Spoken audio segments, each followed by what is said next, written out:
Hello, my name is Cameron Mackenzie. I'm an applications engineer here at Man and Machine, and today we're going to be looking at nesting in Fusion 360. So we'll start off within the design workspace. The last or second last tab that we've got available to us is the utilities tab. Within there, we've got the ability to manage the nest preparation. So before we get the nesting going, we might want to prepare the model that we're currently working inside of so that it's ready to go into the nesting calculation. In the nest preparation, we will have Fusion will go and look through all of the components that exist inside of our assembly environment and calculate based on these which items will potentially need the nest created for. Now we can go in and manage this list as well if we needed to. So we can see towards the bottom of the list we have two sets of 4 screws that we might not want to use as part of the study. So we've got the ability in the component type to choose to ignore each of these, and you'll see the little cross that ends up next to each of these. So if there are any components that you don't want to include inside of the study, we do have the ability to remove those from within there. The components that we do want to include in the study, we can decide on how they are calculated in terms of the size and volume of the components themselves. By default, these will be set to automatic, but we've got the ability to use the sheet metal size for these components, the selected entities themselves, or the sketches of the components as well. Once we have those selected, we can then decide on the direction of the grain, either the component grain, and adjust the direction from within the list itself, or with the component selected, we can adjust the dial on screen to align this in the direction that we would want to calculate that in. We can also decide whether we're wanting to choose the component thickness, whether it be manual or driven by us directly from inside here as well. At the moment this is set to automatic, so it will calculate the thickness based on the component that we've designed. However, if you did want to override that and choose a slightly different thickness for the sake of adjusting based on the materials that you have available, we've got the ability to grab from there as well. We've also got the ability at this point to choose whether we're selecting a body for the sizing or for the profile, or whether we're using a sketch for the profile as well. And we can choose then between the body or a selected face or plane. And these options are then replicated throughout. So we've got 2 cabinet tops, we've got 2 cabinet sides, back, a single back, and then 2 doors as well. Once you're happy with that, we can hit OK on here, and we can then move on to the manufacturing environment, whereby we will create the study that we're needing for the nest. So in the design dropdown, I'll switch over to the manufacturer workspace, and we've got the ability from here to go and choose the component sources. So this is where we're getting the references from. Before we even go into that though, we can manage our environment a little bit more just to make sure that we're getting the best out of this, especially if we are using our own planes and our own stock that we're wanting to grab from, which for the most part we want to make use of.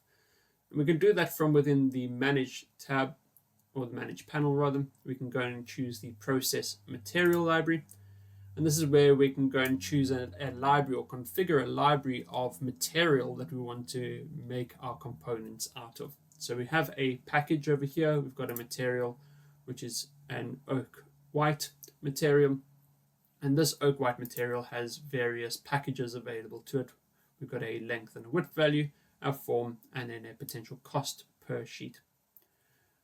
A little lower than that, we've got the ability to go and adjust that particular package as well. So within that material, we have the package, and we can go and make any adjustments we might want to this particular one. So we can go and adjust the length, the width, the form, and the cost per sheet, as well as the way it nests as well. So if we are wanting to add any trim to it, we've got the ability to go and add those in from this setup. Now we can at this point go in and either adjust various packages based on a material, or go a level up and add materials as well. So we've got the ability to go in and add multiple different materials From within here, we can change the material as well. We can change the material ID, the thickness of the material, the density, and then the color of that as well. And again, we've got the ability, if we ever wanted to add these to presets, synchronize from presets, or go in at the package level or material level and adjust any of those values as well. So we can really fine tune what exactly we're setting up from within the list over here. I might go in and say, well, I want a purple material for this one, purple-ish material, and a green for this one. And again, we've got our packaging and we've got our nesting options available at a material level. We've also got the ability to manage the naming of our sheets. So if I go and grab this, we've got the ability to choose based on a nest or on a sheet itself. So if I double click on either one of those, I can either choose just to give it a generic nest name, or I can say the nest name plus a customized bit of text or material thickness in the rule naming.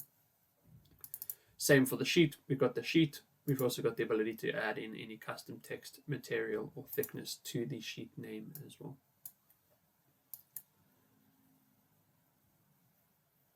If you are going to be doing any of the machine or the profile machining directly from inside of Fusion and calculating the tool paths and that, we've got the ability to set up our tool library as well.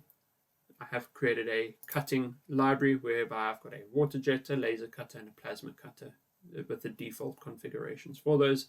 But we've got the ability to come in and adjust any of those values from inside here as well, including head clearances, nozzle diameters, and so on. Once we've got all of that configured, we've then got the ability to choose the source of the component, so where we're grabbing our references from. In this case, we do have the assembly file that we currently have open, so we will want to go and grab the assembly file itself. But if we ever needed to, if I just readjust this window slightly, we've got the ability to go and choose individual components as well from inside of the list if we needed to. We do also have the ability, if we ever wanted to include any external geometry. So if we have any external files saved within Fusion or from our local machine, if we wanted to, we've got the ability to go in and grab from other projects and other files and pull those items into our list. Once we've got those items in our list, we can then go and generate the study. So we can go and create the study environment first, whereby we can go in and create all of the, or adjust all of the presets and any of the parameters around our study, add any comments we might want to specify how many or what the quantity of the job is that we need to create. We can then go over to the shape tab, whereby we can see the individual shapes that will be generated as part of this process and what they're requiring in terms of a maximum X and Y dimension, as well as each of their respective thicknesses and the materials that are associated to each of those. When we go to the packaging tab, we can choose exactly what packages we're wanting to make use of, whether we've got any of those from our presets or whether we're needing to create these automatically from inside of our study. Any global parameters that are required, so whether we're wanting to specify the corner positioning of our components, whether we want to start in the bottom left, upper right, lower right, and so on, and a few other setups. And then lastly, in the output, whether we're creating a manufacturing model of this, which we could then use for adding our own toolpaths to, or whether we just want to keep just to the general setup of it. And then in that manufacturing model, whether we want to show the part outlines and include any stock in that. So I'll leave these selected just for the sake of showing what these come up with, and hit OK on there. Once that's been created, you'll see we then have two sheets that have been created as part of that study. Sheet 1, which includes the two doors, and sheet 2, which includes the rest of the components. Now each of those, if we expand them out, will have the respective bodies of the stock, as well as the individual components listed inside of them.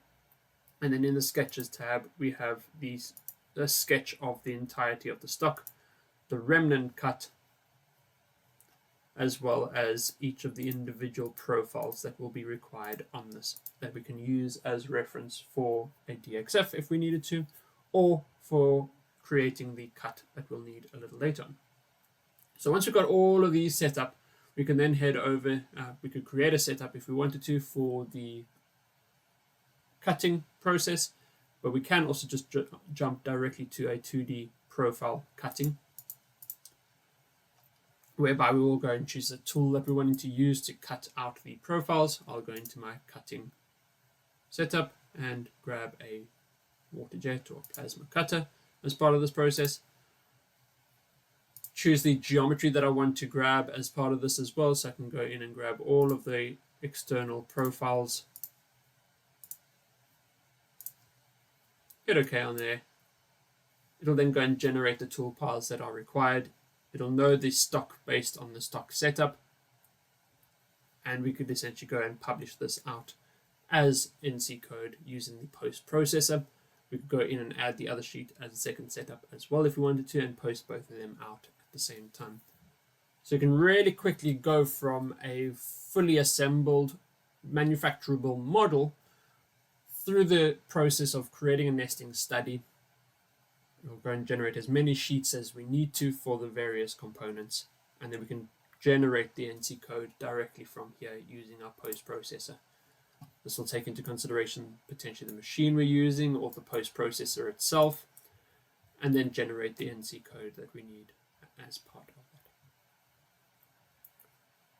And that's pretty much all we needed to go over for this particular one. If you have any questions or want to get in touch with us with regards to any queries you might have regarding the functionality inside of Fusion, please do contact us on the details below or in our channels. Other than that, thank you very much for your time today, and have a great day further. Goodbye.